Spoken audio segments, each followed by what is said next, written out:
Hey, I'm starting this video a little differently. Instead of starting right away with music, I want to talk to you because I think some of you are watching and some of you haven't yet subscribed to my channel. It's so easy. You just press that little button. And then while you're there, you can hit the alert button, you can like this video, or maybe by this point, you've already turned the video off. Who knows? Enjoy my presentation.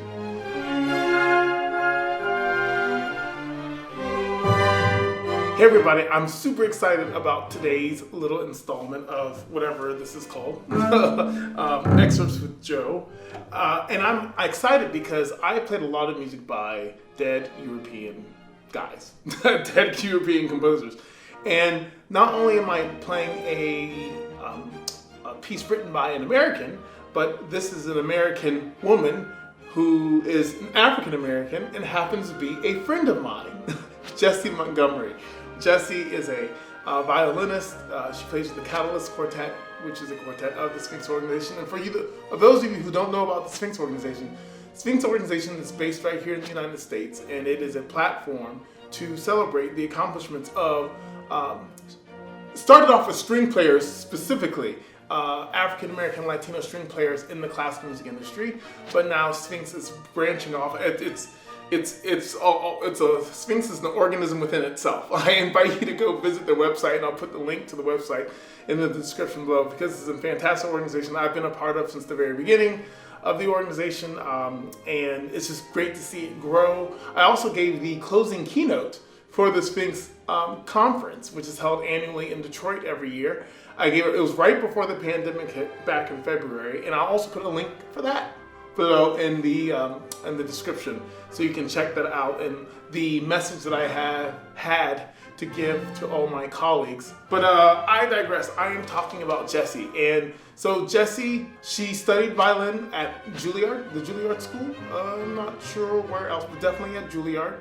And I remember when Jessie started writing, it was kind of a surprise because I didn't know Jessie wrote music, and I just didn't know that about her at the time. I just remember that some things had started, and one of the pieces that I think was one of the ones I remember that kind of helped, that really launched Jessie into the composer sphere, was this work Starburst that she wrote for the 2012 Sphinx Virtuosi Chamber Orchestra. If you don't know about Sphinx Virtuosi Chamber Orchestra, they're a chamber orchestra made up of past laureates and who travel the country playing concerts all over, and they're with great acclaim, and they always go through Carnegie Hall, and I always try to catch the Sphinx Virtuosi in their concerts at Carnegie when I happen to be in New York. So anyway,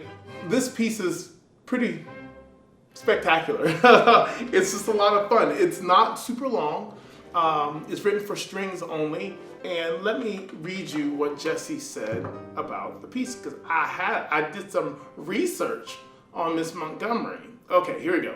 This brief one-movement work for string orchestra is a play on imagery of rapidly changing musical colors. Exploding gestures are juxtaposed with gentle, fleeting melodies in an attempt to create a multidimensional soundscape. A common definition of a starburst, the rapid formation of large numbers of new stars in a galaxy at a rate high enough to alter the structure of the galaxy significantly, lends itself almost literally to the nature of the performing ensemble that premiered the work, the Sphinx Virtuosi. And I wrote the piece with their dynamic in mind, which is so awesome. I've worked with my colleagues as soloists, friends of mine who I went to school with as soloists, of course in the orchestra, but I've not played many of my friends' works as far as compositions in the orchestra. So it's just a real treat to be able to play this. So that said, and you should look up the Sphinx Virtuosi. I'm sure they have YouTube videos online. They're spectacular. So one of the great things about this excerpt I'm going to play is that I want to highlight is rhythm. Rhythm particularly. Rhythm is one of those things that I feel like is a freebie. I say this all the time. Rhythm is a freebie. Notes are hard, yes. What else? Notes are hard. The technique, the right hand, playing the right hand technique, that's hard. Left hand, that's hard. Rhythm, less hard. It's one of those things you can always place the rhythm or the music in the right spot. Now, of course, we want to make sure our technique allows us to do that. But it's one of those things that's easiest, and particularly when you have our trusty old friend, the metronome. If you have something like a metronome to help you out, it'll help you keep your rhythm stabilized as you learn and play music. So let me talk a little bit more specifically about it. Sometimes rhythm can be fluid. I actually believe that. I think it's why sometimes, and if you haven't seen, I have a pretty famous video on Instagram about my discussion of metronomes with with some of my British colleagues on the stage of Wigmore Hall. But I think one reason why sometimes metronomes might be frowned upon is because some might see them as confining. Like there's not musical wiggle room or freedom.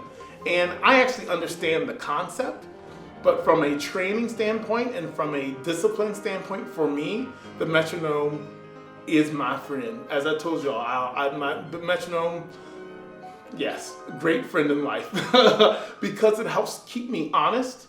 It also allows me to know what my tendencies are. So if I'm playing something a certain way, if I'm playing a passage that might be difficult, am I adjusting the rhythm for technical purposes versus for musical purposes? And that's super important. That's super important to think about. The other thing that's also super important is when you're thinking about rhythm in general, like it needs to be, well, depending on what you're playing, but it needs to be a constant. It's not a guessing game, ever. And even if you're playing with a rhythm, some things I've mentioned before is like rubato. Even if you're playing with the rhythm, the larger rhythm should still be distinguishable. What did I try to say? Distinguishable. The larger rhythm should be distinguishable so that we know as a listener what's going on. At the end of the day, all the music that we play, and for those of you who have gone through college and understand what like dictation is like, everything that we play on our instruments should be able to be dictated. And if your rhythm is all over the place, no one can dictate that. You're just playing like who's who? How are you supposed to write or capture rhythmically what's going on? So rhythm is super important. And I mention it in this because this is not the most complex, but it covers a lot of different things. Like right out the gate, it's 4 16 notes to a half note to an eighth note. That's not hard at all. But what's next is we have this offbeat. So I'll sing it out. Ba-ka-ti-ka-ti, ba, 2, 3, and 1, and 3, 4, and then we have this fun. Dotted eighth, dotted eighth, dotted eighth, dotted eighth. Well, how in the world do you do that in 4/4 time? So dotted eighth is 3 16 notes. So 1 2 3 1 2 3 1 2 3 1 2 3. So if I'm going 1 2 3 4, does that make sense? So that's how you can actually divide the 16ths into 3. And then what happens is when you do that, as it's written in here, that takes full 3 beats to occur, so beat 4 should occur on its own. I'm hoping to be able to show you the music. Or maybe it's there, or maybe it's like in front of my face to show this. So the dotted eighth, 4 in a row, taking 3 full beats. 1 2 3. I'll do 16 first. Ah. I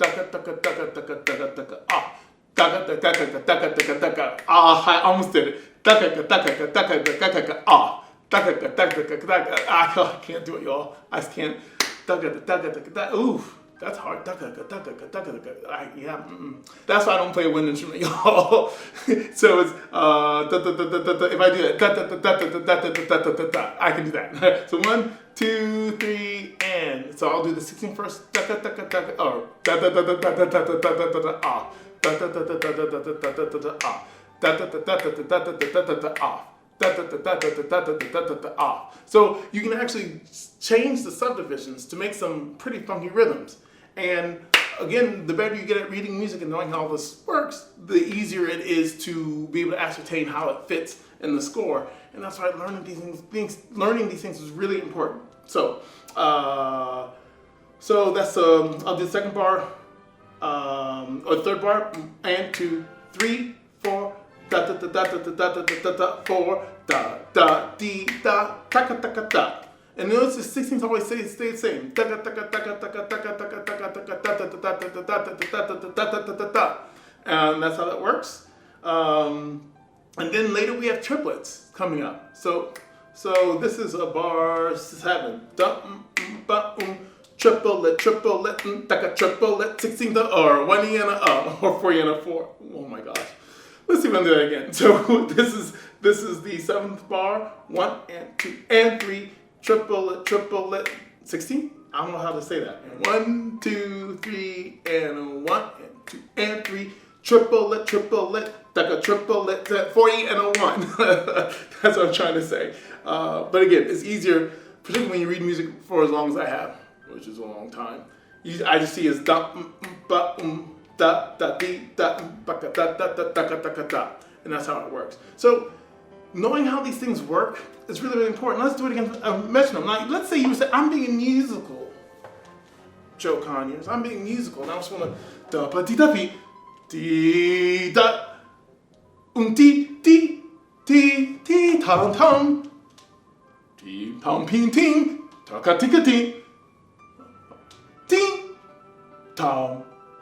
Ting, tom. Like who's supposed to figure that out? 1, 2, it has no groove. This is obviously music that's supposed to have a groove, and I'll prove it. I'm going to, before I play it, I'm going to sing it so you can see. And y'all, this is again knowing different types of music. Like sometimes you have to find the groove.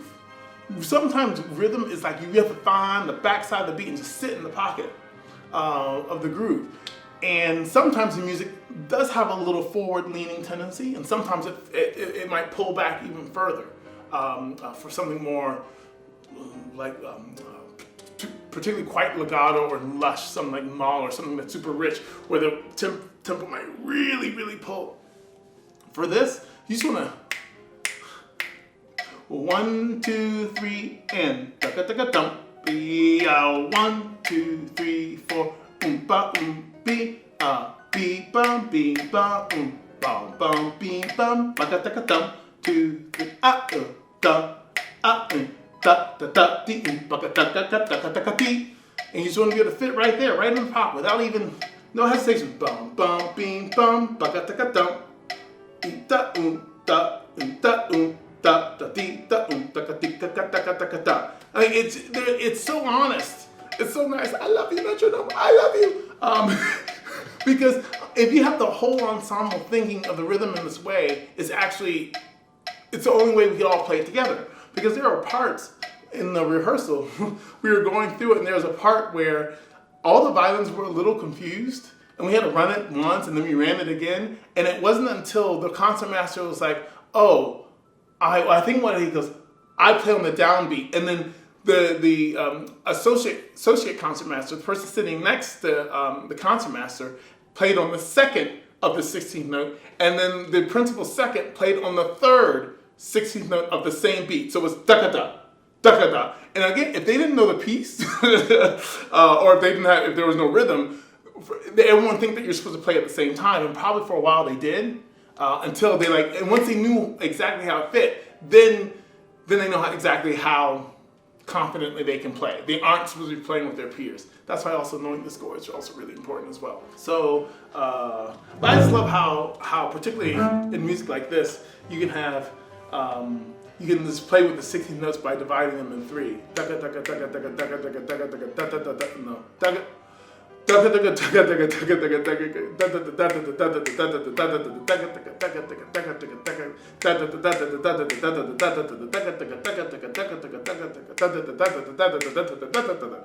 Yeah. So, and this is why in school they actually make you practice all these, our rhythmic dictation book was Robert Starr. I'm sure if I find that book somewhere, I know it might strike fear into the hearts of musicians across the country, people who actually use that as a rhythmic dictation book. But it's so good, because when you're reading music, it comes really, really in handy. So I'm gonna do this a little under tempo. I'll do this at 90. So one of the first things, actually, in this excerpt, even that it's these fourths, which I thought was kind of cool because it's Starburst and this. Is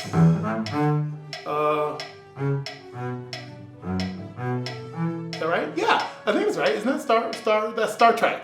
Anyway, this use of fourths. The use of fourths generally evoke a lot of kind of cosmic things. And I just think that she starts the piece with the cellos and basses playing these fourths to start the piece off. So let's try it. This is 16 notes. 3, 2, 3, 4.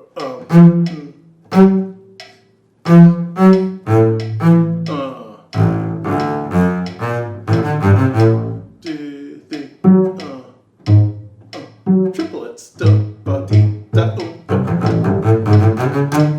And that's the lick. I'll try it again. 3, 2, 3, and 4, and 1.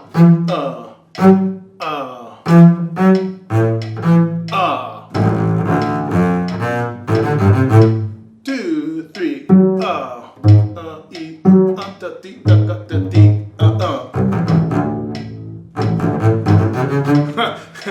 I haven't quite memorized it. I have to make sure I'm playing the right notes. It's not too hard to remember. Good, and that's basically it. So let's talk a little bit about some of the things that I'm thinking about when addressing this excerpt. These fourths. Now, there are two. I remember learning this from my teacher, Hal Robinson. There are pull bars and push bars. So what is a bar? A bar is when you use one finger to play two notes. This is almost like a triple bar because it's an E, A, and a D, which of course is a fourth across, which means it's going to go across. Now, instead of going, that could be very difficult, and actually it was very hard for me to do because what I just did was more of a pull bar, which is why I start here and just transfer the weight. So instead of 3 different motions, it becomes one fluid motion, which makes the process of playing these fourths way easier. Now you just have to train the left hand to go. That's the right hand. This is the right hand. This is the left hand. This is the right hand. You have to train the right hand to play the right rhythm. But then instead of thinking, which is so much work, at first it might be a little bit like that until you get used to playing certain rhythms and patterns and that kind of thing. But to do this pull bar makes it way easier. The other hard thing is getting out to the tip and playing this pianissimo and then going to the fortissimo there. So make sure all these notes are clear. I just didn't know what's going to go on. I keep forgetting if I'm going to go on. I should commit to going on. I'm going to go on. And you see, getting that out there and trying to calm the boat, particularly if you have a really active boat like mine, the boat just really likes to jump a lot. So, that was better. Good. And then same thing, forte only. And then these are with dots, so they're shorter with accents. A little phrasing, and then I don't. Instead of doing this fourth, which I think is harder for the right hand, I think to go. Actually, that's not so bad. But it's harder for the left hand. So what I'm doing here is I'm going to actually play the open G instead of the closed G. So it's what is it? Yeah. So that's easier for my left hand. A little easier for my left hand and a little easier for my right hand. So I think it works out. And it actually ends up being easier to be clear instead of. I mean, I can play it clearly. I mean, I've practiced a long time, but in the heat of battle, I think this is easier. Using the open string, and then this might be my first excerpt with pizzicato in it, which is very exciting. So this is triplet, and then the last two 16 notes will be 2, triplet, 16, and then that's the lick. Let's try this at 100 and see what it sounds like. If you don't know the piece, check it out. It's a really great, great fun work, and it's in the spirit of joy and levity and fun, and that's what makes the piece so terrific. Let's try this, and see if we can get that cleaner on the E and there we go. 3 and.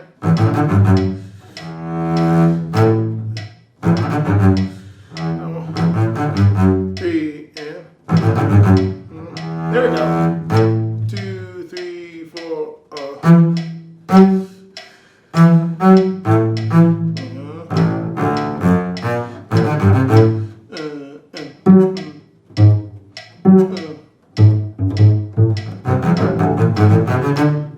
I need to keep remembering what the notes are. If I get that beat to speak, good. Let's try this at 110, which is almost tempo.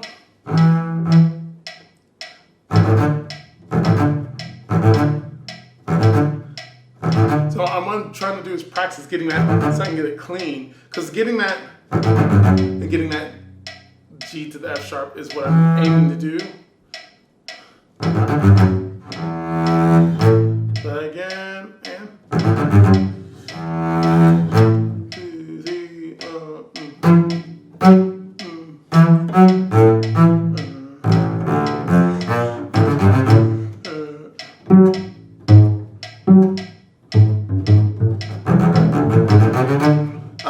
that was beginning to sound like something. Good. And that's basically it, y'all. I'm gonna take this up to tempo. Rhythm is important. This is 114. This is up to tempo. As Jessie Montgomery writes. No, what did I get? 2, 3,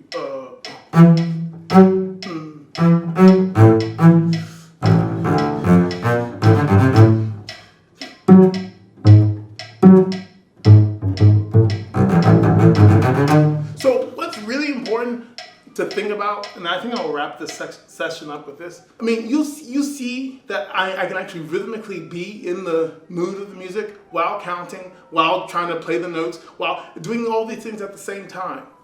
Y'all, as musicians, we're kind of like a walking circus act because there's so many things going on at one time just to allow us to play the music. We are trying to think about intonation. We're trying to think about left hand placement on the string. The techniques like using a pull bar. These things, we have to play the right notes. We have to make sure the bow's on the right string. We have to count. We have to know exactly where we are in the music. We have to read the right clef. All these things are going on at once and simultaneously to create this art or to create this music that's happening. And what makes this even more exciting to me is when I think about an orchestra doing this. I always wish if you could just pent up all the amount of energy in an orchestra and turn it into actual energy, like what would that actually look like? And I'm thinking like a full orchestra playing something like The Rite of Spring. Like everyone is counting like mad, like their lives depend on it, because sometimes it really does feel that way when you're playing certain pieces. And but you also have to listen across, so it's not even just playing with your own internal metronome. You have to make sure that metronome inside matches up with the metronome that you're actually hearing. Are you playing with someone in the orchestra? So can you latch on to that and join as if you're a team, so that collectively we can all work together? These are all things, and you gotta watch the crazy person up there on the podium waving their arms like they're lost, like they're one of those things in front of the car. That's me. That's what I look like on the podium. But there are all these things we have to think about when we are playing our pieces, and I think it's actually kind of miraculous because it's just so many different little things. And I want to bring it back home to something a little bit more tangible. while we are learning and while we're our instruments, we are learning to do all these things and to put all these things together so that our reaction time can be faster.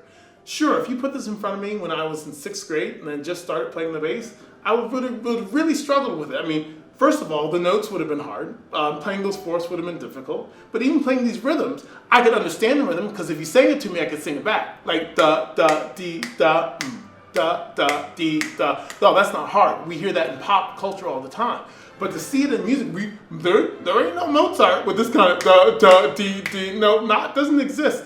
So in a lot of classical music, we don't see these different things. The reason we study these things in school is so that when we do see them, we can make sense of them and do the math so that we can actually make the music that is on the page. So don't be discouraged if you're out there saying, oh, it's so hard, there's so many different elements. What can you do to break down each element so you can address it to make the element easier for you? For example, like even with this excerpt, you saw the first thing I did was, can I sing it? If you can't sing it, probably can't play it.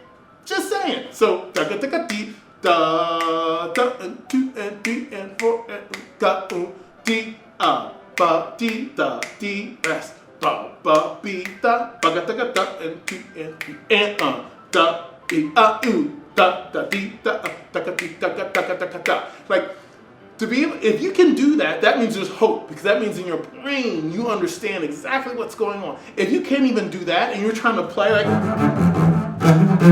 if you break it down, y'all, break it down. Take one thing, figure out the rhythm first, figure out the notes, make sure you're playing them in tune. Then you can start to add one piece on top of the next. Y'all, it's no different from like learning to walk.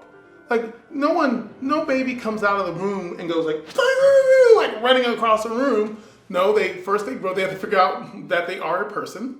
And then when they figure out they are a person, they start to move around and do things, and they realize they can actually like have some control over things. And then when they try to walk, it's not like they don't go running across the room. It's you figure out one thing and you learn one muscle thing and you learn another muscle thing. And you take all these learned skills, because that's what they are, these learned skills to ultimately be able to walk.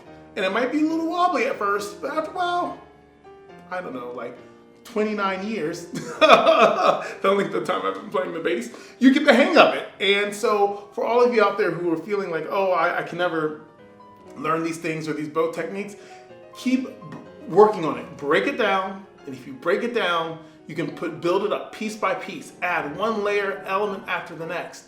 And after a while, you might just unexpect yourself. That's a long story, and I'll have to do a video on unexpecting yourself. But this has been a really long conversation on this fantastic piece by Jessie Montgomery. So I'm going to now listen to myself and get myself some comments. Okay, so I just listened to myself, and I do have some comments, because there are some things I could do better. So one thing I'm catching right away is I have to make sure in my effort to be very clear that I'm not too percussive, which might sound, I hear pitches, but barely. It's almost more what's it called? Attack than it is pitch. But sometimes I find myself going in that direction to make a conductor happy. And I have to come back and listen to myself and realize that these are actual notes. And they want their voices heard too. And I just can't.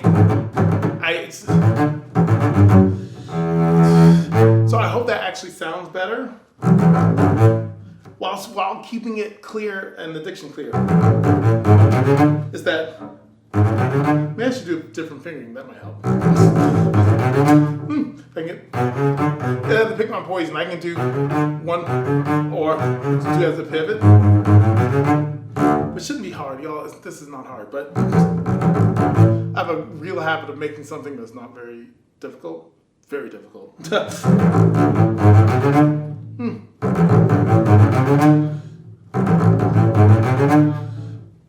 I'll figure it out. All right, I'm going to record, see what I can come up with.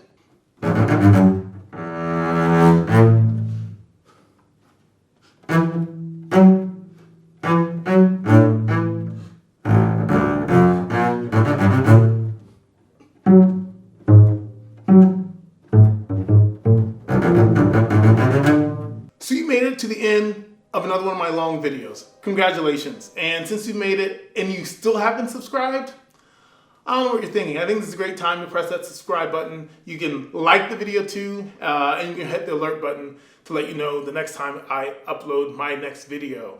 Thank you so much for watching. You can find me on Instagram, Weatherclef. You can find me on TikTok, Weatherclef. You found me here on YouTube. And I'm even trying to get my Facebook page up and going again, and that's just at my regular name. That is right, Joseph Conyers. Y'all have a great day.